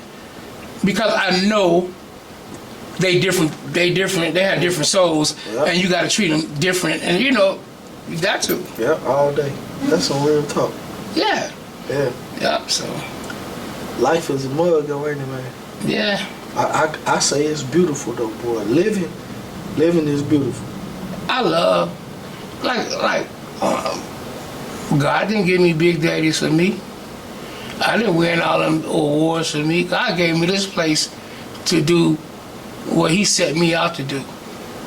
Save people, teach them, show them, this and that. Something that they important and they mean something somewhere to somebody. Yeah. Because everybody means something to me. You know what I'm saying? Yeah, you gotta let them know that. Some of them, they want to hear it. I look at the same way you do. I'm here for a reason, and There's people looking at me that I don't even know looking at me. And my wife be like, you can have the most crazy. God sent her in here for us. When everybody look like y'all crazy, no. I mean, out of, like you say, out of 1,000 people, if you save one and get them on the right track, you done why He put you in this position. But if you know what God wants you to do, He gonna make sure you living good. Yeah, He gonna make sure of that. You gotta do His work. Yep, because that's not my business. That's for damn sure. It ain't my business. Yeah, you gotta do His work. Yeah, that's for damn sure. I walk around that Ford plant, man. I don't talk to nobody. People be asking me, you know such such, bro. I'm not really talk. I'm not a person that talk to everybody. I've been there 12 years, and I guarantee you, I probably know 15 people, and I guarantee you, I probably only know 5 of their names. You know what I'm saying? I go there for a reason. If I know your name, that means you have impacted me some type of way. This will be our 3rd year. We ain't set a date for this year yet. Well, this stuff don't make the papers. What I do, I do. I ain't asked to be put in Big Daddy did this big. No, I don't care. Right. You know, when they open up stuff around here, right. Where does food come from? I ain't got a label on it. I ain't got nothing. You know, but I give. The last turnout we had last year at the end of June, we gonna go get to the community. Man, I had over 2,500 people. And that we had jumping balloons, we had everything. But I might have put something on the Facebook, come out or whatever. But I didn't show after really this what we did, this that. Maybe we did do a reel, my marketing guy, but whatever. I ain't asking to be patted on the back. Right. I also want to appreciate old people. Like, I don't want to stand in that line, whatever. I had to make sure they set up a little tent out of the sun and they got their food. Yeah, and people respect you for that. Yeah, God gonna respect you for that.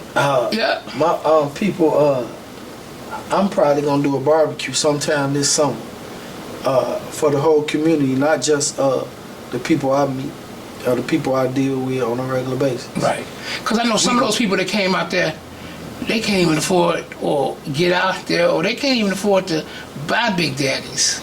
They can't afford to buy nothing else. But when you sit down and they give them rib tips and some macaroni cheese and greens and corn, right. You giving back. You don't know. Now people coming Big Daddies, my manager, they already know what I'm going to do.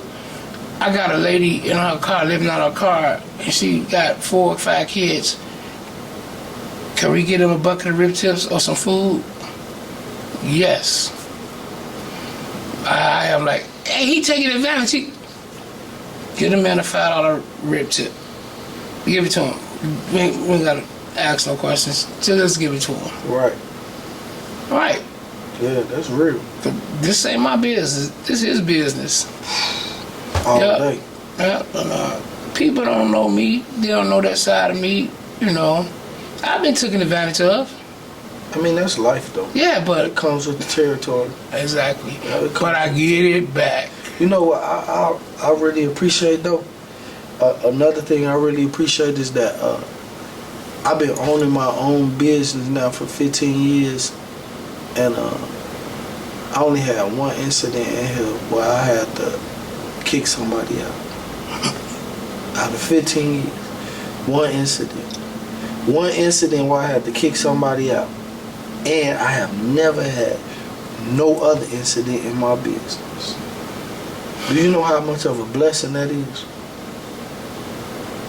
That's a good thing. Yeah. That's a good thing, bro. Yep. You can't ask for nothing else. I saw you. I walked out. I said, "Look at this, nice." Hey, yeah. Chris doing his thing. I'm about to go holler. I'm gonna go sit down with him. Yeah. Yeah, man. Yeah, you know. And this shit just was thought of. It was thought of. Me watching YouTube. I don't even watch movies. I damn near don't watch movies. Only time I watch a movie is when I got company. My girl want to watch a movie, I watch a movie with her. Other than that, bro, I watch podcasts. So, me just watching that all the time, I was like, man, I could do this. And it came out of nowhere. And I made it happen in less than 30 days. You know what I'm saying? And I had my first show, and Lou was my first. Yeah, Lou was my first candidate. Yeah, you had Wood. You had Artie. Jocelyn. Oh, you had Artie on here? Yeah, Artie. I used to run into Artie in the grocery store to ask him. Yeah. Big Daddy. He speak very highly of you too. What can I do? So I got this other spot open, but I got my spot over there. I said, but your spot over there doing the thing. But I want to close it to focus. No. Artie, if you got the people, you keep that going. Yeah. To this one take off and whatever. And because you got people on the east side, they can't get out here. See, I didn't think like that though. And they depend on you. Yep. And if you're doing the thing, just wait. Calm, slow down. It's all gonna work. He'll tell you. Yeah. I'm mad. And then, when people come, Big Daddy, I'm such, I know you don't know me, but I look up to you, whatever. Man, that right there. That's priceless, man. The kids. That's priceless. Mama, and that's Big Daddy, that's Big Daddy. She said, my son said, the parent don't even know. You Big Daddy, whatever. Man, I shake their hand, asking, hey, you getting good grades? Are you respecting your mama? They like that. Yeah. Yeah. You never know who watching you, man. I had to learn that though. Again, I'm gonna tell you the same thing I told one of my other guests, Coach Powell. You remember Coach Powell in Yeah. Dallas? I had just got out of the joint and he seen I was trying to do something positive. He's like, man, why don't you come back and speak at the school, man? Man, I ain't ready for that. You know what I'm saying? I ain't ready for that right now. I've done a lot of that. My whole spirit was just wasn't ready. And now I'm in a place where I could really like give back. And this is my platform. For anybody that watches my platform now, I want them to understand on every one of my podcasts, I ain't hiding who I was or where I come from. But I want them to understand that it ain't hard to get out. All you gotta do is want it. All you gotta do is want it. Coming from a child where I'm gonna keep it all the way 100 with you. Coming from a child from stealing at the gas stations, stealing cars. You know what I'm saying? Bro, I done did it all. You know what I'm saying? And coming to leaving everything and all that behind till today, priceless. But it's so worth it to give up your old life for a new one. When you choose. You get what I said? When you choose, you can't straddle the fence. You can't jump over here and then jump back. Right. I don't think, me personally, I don't think you're gonna get your true blessings like that. You gotta be full force in what you believe in. That's when you get your blessings. It's gonna be hard times and it's gonna be good. But just like growing up, if you don't know what it's like to deal with the hard times, you don't appreciate the good ones. That's why I said I never change the way we grew up. Hey. Man, you talking That's about real hard though, times, ain't it? man. My mom struggled. We'll go visit my auntie at dinner time because she know that they gonna offer us something to eat. I done seen those times. Yeah. Yeah, I done seen it. Yeah. You know, I done had some people in my life that, like my aunt, Geraldine, that helped. Was my mother, Ace Boone Coon, that helped her out. That even when I was grown, still helped me out. What you need? I said, well, my nipple been cut off, this and that. When you gonna pay me back? How you gonna pay me back? Okay, here you go. Now you be a man of your word. And I never fucked up with her. Yeah. Because I know she had my back. All day long. That's what I tell my brother-in-laws. Man, my girl was talking today. Motherfucker, don't bite the hand that feeds you. Right. And I tell my family to work for me. I ain't giving you shit. Big Daddy's this business giving it to you. All day. So you need to be coming here. You need to be ready. Because this place take care of all of us. Put that work in. Yep. Ain't no first class. And ain't nobody giving you shit. You gonna get up and work for it. My mother told me I grew up working. I bought my first house. I was 21 years old. That's because my mother got married when I was like 19, 20. This man came in the house with rules. Then my mother was like, I wasn't used to rules. All day. I hear you. So when he said you can't come in the house after 11 o'clock, all these doors got to be locked. They had to be locked, or you be standing your ass outside knocking on the door. And I'm like, you know what, I'm tired of this. But actually, it taught me a lot when I went out there and got my own. All day. Yeah, stayed with a dude. He was on drugs, came home, all my stuff was stolen. And I said, you know what? I started calling numbers like, oh, I could buy this house. Can I buy it? They ran my credit. They said, back then, in 1992, 91, I was 21. You can be approved. They was like, we'll give you a line of credit Easy. for $25,000 to $30,000. Back then, that was a lot of money. So I bought my first house on 40th and Monroe. Yeah. They pushed me out. They pushed me out. Because if I didn't want to follow the rules. You gotta go. Right. That was my mother's husband. It's a whole new thing now. You gotta go. Yeah. Yep. Shit, I remember my mama put me out, and motherfucker ain't let me back in. Right. You go knock on the door, motherfucker, you don't got no keys no more. We sleep. Yeah. Yeah. Life. Tough love.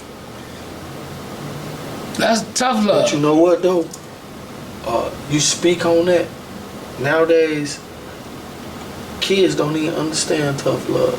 They think you don't love them. They think you really hurting them and all that shit. It's tough love. Tough love season your ass though. Don't it? Yeah. Yeah, that's what I tell my wife. You gotta take the titty out these boys' mouth. And look, and sometimes they don't even understand. Because they just love their babies. Because they ain't never lived like the way we live. They love their babies. Oh yeah, the kids, yeah, the mom, Yeah, right. They love their babies. They don't want to. But they just want right for them. Mm-hmm. But you can't do right for them if you spoil them. I used to be like, hey, babe, I think we fucked these babies up. No, we didn't. But then I said, okay, we did it. Is life going on? I said, yes, we did. We fucked them up, baby. Big We fucked time. them up.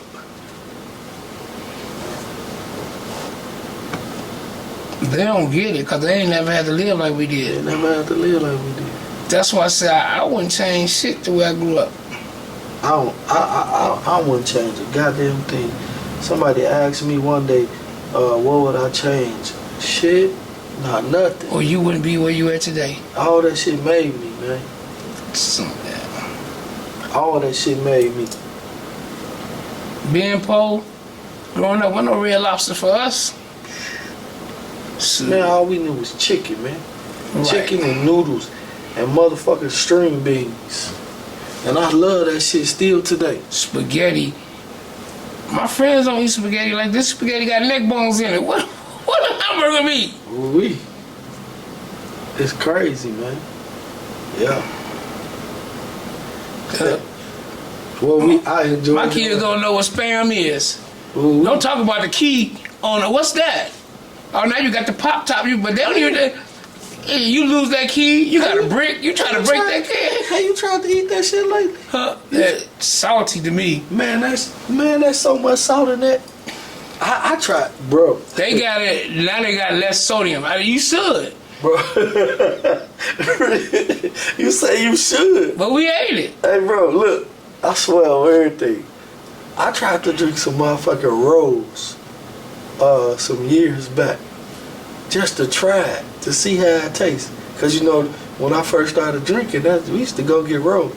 Fifth of Rose. You remember the corner store sold Rose in the freezer. You got a man, it's 100 degrees out there. He cutting your front and backyard just to get it for a pint of Rose. Yep. I tried that shit a few years back.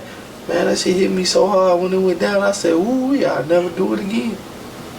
Never do it again. Yeah, my life's wrong. But we so blessed though, man. We blessed, bro. Yeah. We are in the community as business owners. We gotta respect each other. Yeah. Social media a killer. Man. Yeah, but you can't let that get you down because that's a small percentage of what you got. You can say, Big Daddy, this, but it's a line out the damn door. Yeah.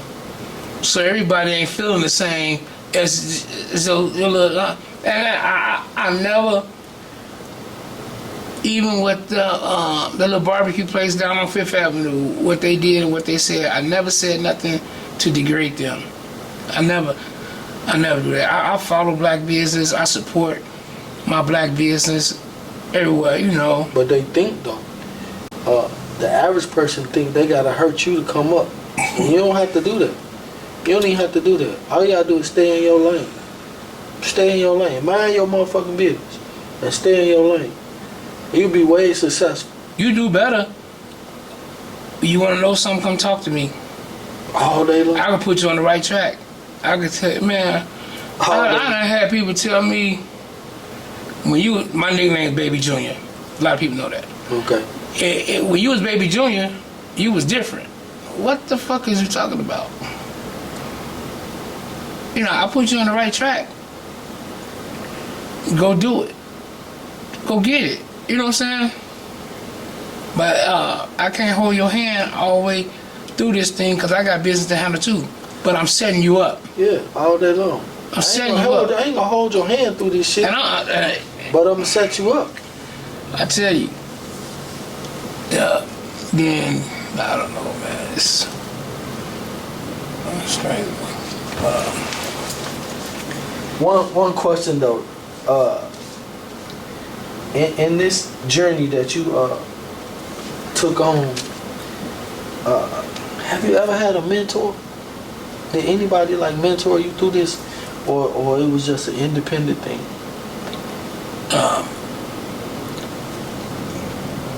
I had a couple of mentors, you know, spiritual mentors. You know, I went through some stuff with me and my wife and this and that.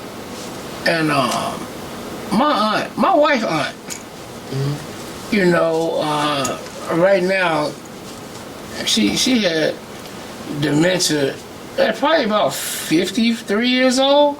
Damn, that early? Yeah, and she still live. Her son is a pastor now. And as he was growing up, I always looked up to that young guy. I let him drive my car to the prom, all kind of stuff. Well, you know, now you're a pastor. Mm-hmm. You know, I could say his name. You know, at Liberty, Pastor Antoine Brown. I always looked up to him, man. Anthony. Antoine Brown. Okay. He's a good kid. He ain't no kid no more. He about 40-something years old now. You know. Yeah. He passed at Liberty. His mother, when they all came to my house, man, her family got into it with me. I got into it with them. She put everybody out. She talked to me. She said, "You need to go somewhere, cause we love you, and you need to get your wife. I need to move around. You need to find some good spiritual guidance. You need to do that, baby. You need to do that." This before Big Daddy. So I said, okay.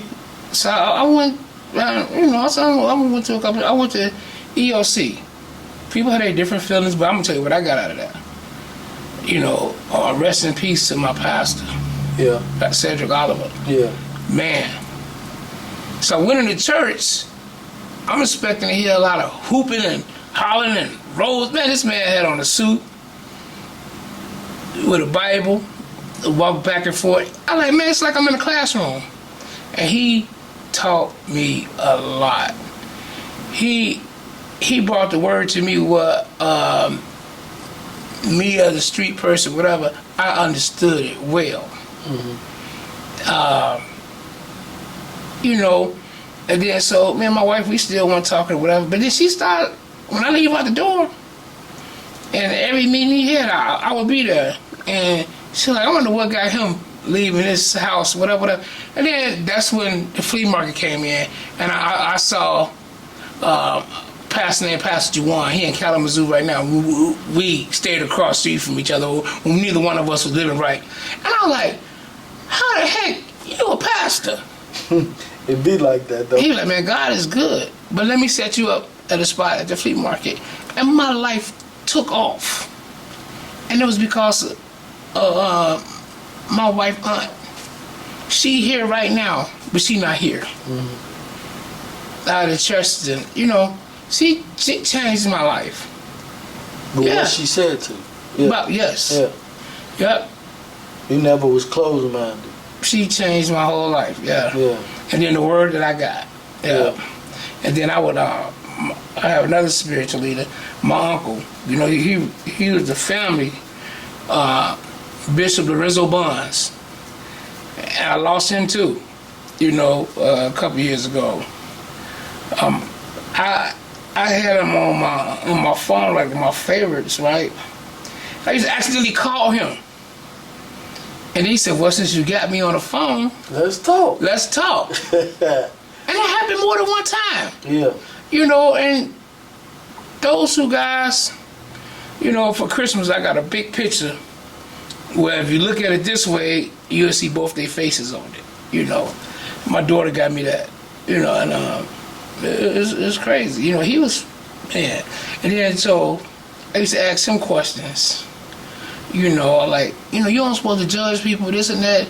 And, you know, how y'all go about this? He said, you know what, God gave you 5 senses.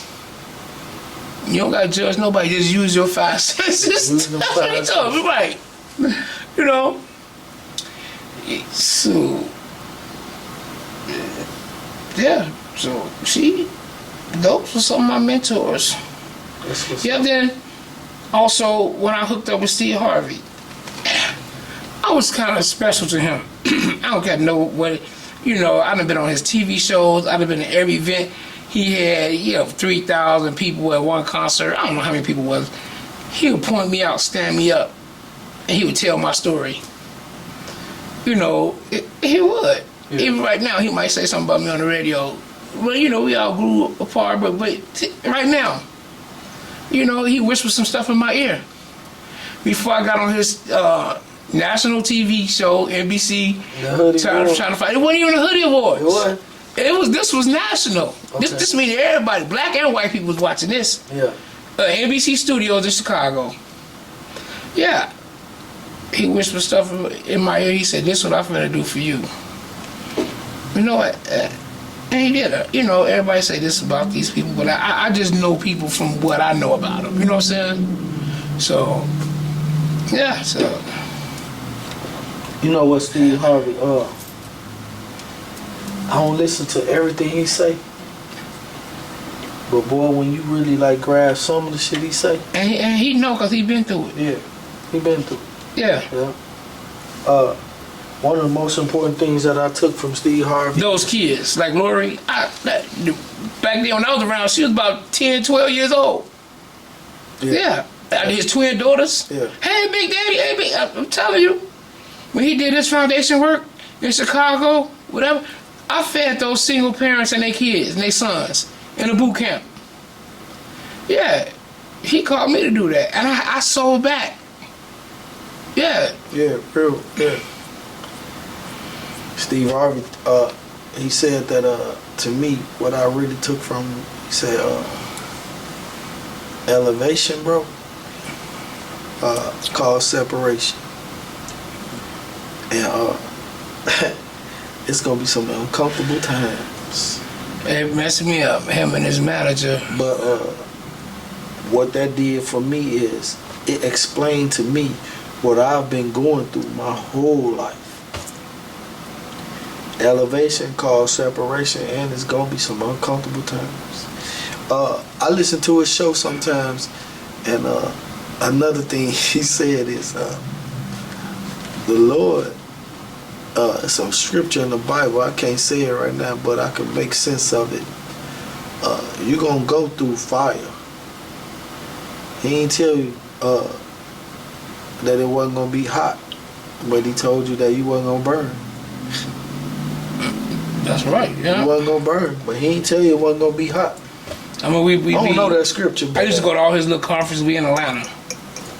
He in the bathroom, security out there. I'm like, shit, I gotta go piss.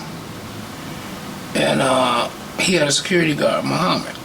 You know, they had the bathroom on lock. Big Daddy, you gotta go to the bathroom? Let me right here. Yeah. Me and Steve had a good time, you know. We weren't shaking hands because we y'all, bumping elbows, you know what I'm saying? Kicking it. Yeah. So I'm favor. Yeah. Favor. Yeah.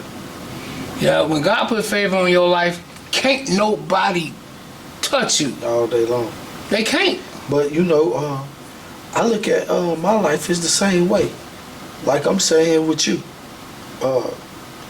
You elevated so quick and so fast. But at the same time, I knew the beginning of everything. Right. A lot of people don't know that. Yeah. But my favor is when I see you in public, you ain't never turned your back on me. No, nobody. When I call you or I text you, you hit me back. You know what I'm saying? So let me scratch. I got your number. Yeah, it's still in there. All day long. How many years that number been in there? Oh, that number been in there for years. Oh, wait, right. Yeah. So yeah, bro. Highly favored. You know what I'm saying? But you gotta keep peace, man. You gotta keep peace with your people. And you gotta understand. Even some stuff, man. We gotta be the bigger man.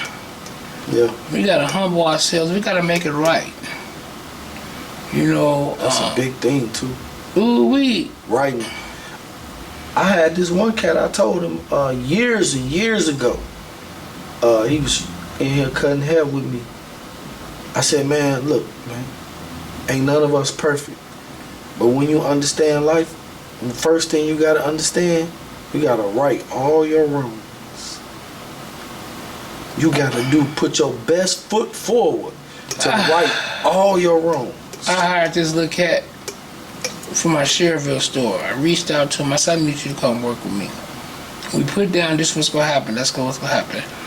And I could have been wrong. When he wasn't doing what I wanted him to do, and you're supposed to be a boss over there and this and that, I shut him down. I cut him off. I didn't care if he left or not. He said, man, we gotta talk. I said, I don't have no problem with talking with you. But he came to the restaurant one day, he got his last check, he didn't talk to me. So he reached out to me, said, man, I don't feel right. Now he got his own little food truck and stuff like that. And he wanted to ask me questions. He said, I don't feel right the way we left. We never talked. I said, because I had the door, you didn't want to talk. He said, you act like you wasn't feeling me. But now, he called me for advice. I saw the text right last night. He said, being in a business, no. He said, basically like I said, I'm cut him off. I said, you got your little food truck, you just wait. And you'll understand me. You just wait. Now he talked to me last night. He said this. I ain't got my reading glasses on, but let me see. In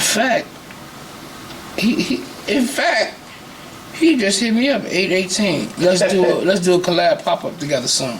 Yeah. But last night he said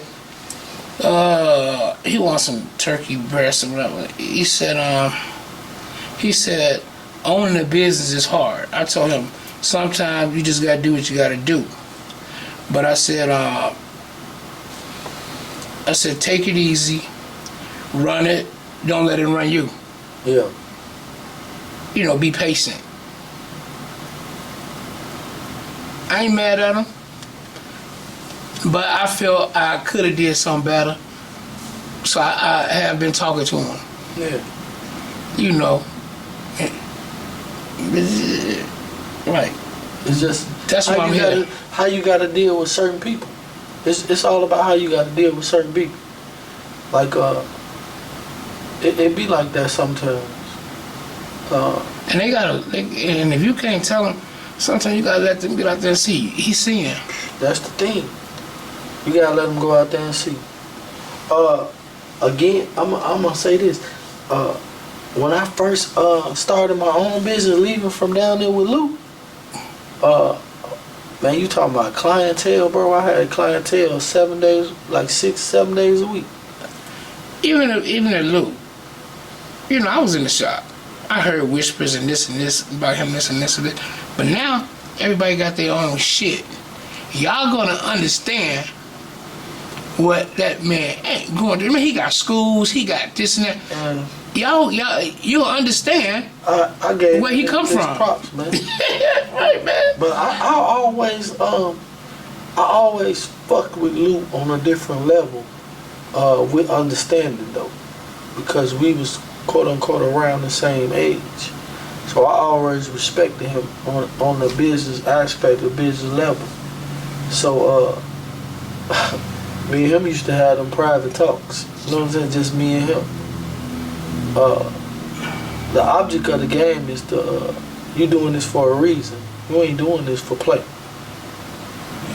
And a lot of times, motherfuckers was doing They're not for real. Yeah, they ain't for real. Some people they come to you on a mess with you, or fuck, they be what they say, a wolf dressed in sheep clothing. Yeah.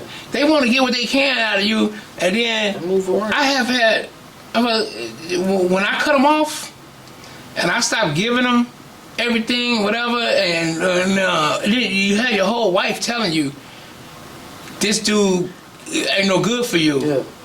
But then when you start cutting them off and what, that's it, and they'll move around. Yeah, but that's why I say everybody can't go with you. I'm seasoned in the game. I'm well seasoned. You know what I'm saying? Yeah. Just from cooking, you was. You can say what you want to say about Big Daddies. Yeah. But if you know, you know. At the same time, you say that, I had a female that tell me recently, just let motherfuckers talk, cause sometimes negativity is good negativity.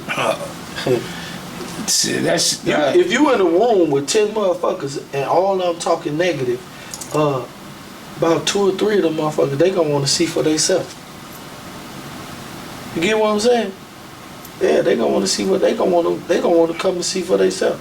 So, out of that 10 people, them 3 people that want to see for themselves, they gonna see a whole different outlook from what they heard. COVID, we survived that shit. Not one employee was laid off. They all got paid, okay?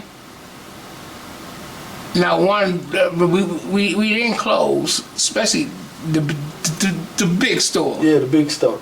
Yeah. Yeah. I don't have to argue with nobody and prove nothing to them. Real life. You want to tell me what I'm going through or what I ain't doing right? I can show you paperwork. Yeah, that's a real right there. You want to see? Hey, look, my door's still open. Right. You want you want to see? I still got people here. But I ain't got to prove nothing to you. So out of these 10 people, you the only one that don't like me. Right. I told you that's that 1%. When you grow, you gonna get that's gonna grow that. And then they get their little friends and they all ride along with them. Yeah. Yeah. It is what it is. You can talk crazy to me all you want to. I'm gonna just keep on moving. Yeah. Cause I ain't finna argue. When you a whole dollar. We're gonna close it down with this though. I want you to tell me what you would give to the community. Tell the community. Just give the community something, a gift that you would give to them. in life and in business? I know you could sum that shit up in a couple words. In both. In life, do you. Don't let nobody stop you. Do you. 100% in agreement. Like I said, you gonna have giants get in your way, but you gotta slay them. You gotta cut their head off, and you gotta move around them. All day. When shit look bad, It ain't that bad. you gotta keep moving. But when it look bad, it don't even be bad. Hey, you don't give up. It's this picture I always see where the motherfucker chopping through the rocks, trying to get to the diamonds, right? When we're chopping through the rocks, and when you give up, one more swing, and you there. you in there. Yeah. Well, a lot of people give up. Yeah. Then another thing, God told me, you see that pretty swan? Oh, he's so pretty. He coasting around the lake, but you don't see the dog in him. You don't see under that water the work he putting in to look pretty. Yeah. The work he putting in. That's that's $1 million worth of game in one word. Yeah, and a business, something I give to the community. We gotta love each other. We gotta stick together. I ain't tearing down nobody. Let's keep it real with one each other. Let's have meetings where we all can stick together. And you take all these businesses in Gary, and we stick together. Gary, Maryville, North Virginia, we stick together. Can't nobody mess with us. All day long. And we have each other back. We can control the market. We can control the food trucks to bring your food. We can set the prices. Now, this the price we want because we all in it together. I was talking to this one female and she was telling me we gotta do that. We gotta be able to do that. On the lines of what you saying, Black Wall Street. Right. It ain't nothing wrong with it. But it can't be black. Black Wall Street. You cutting people's throats so we land in the streets. Yep. Can't. Trust me, I know. Yeah. I'd have been attacked both sides. Oh no, what the hell? Yeah. I look at some of these, which I don't know, I'm on the outside looking in, these little corner stores pop up, whatever. They selling chicken, they selling fish, and they selling cheese steaks and shit, but I never hear them beefing with each other. One to move out, his cousin to take it, and he'll go to something bigger. Yep. All day long. That's how it work though. And they gonna look out for each other. Yep. Hey vendor, you gotta get him the same price on the chicken wings as you giving me. Right. Don't try to be slick. We gotta stick together. Yeah. I don't badmouth people. So in business, that's what you would say. We gotta all stick together. We do. Yeah. We do, and you gotta believe in yourself. 120%. Fuck 100%. Yeah. 120%. And stay focused. Whatever. I mean, you see a barbecue place here, you see a barbecue place there, whatever. And I never ever speak bad on my brother. But look at all the Mexican restaurants around here. They're on every corner. Oh man, they popping up like they got margaritas everywhere you want to go, but no, they not doing each other. Yeah. I really see what you saying is really happening though. I really see like our people trying to come back together. I don't hear a whole lot of talking bad about each other no more. It was different. I would say it was different probably about 10, 15 years ago than it is now. Nowadays, everybody seems to be coexisting with everybody and supporting each other.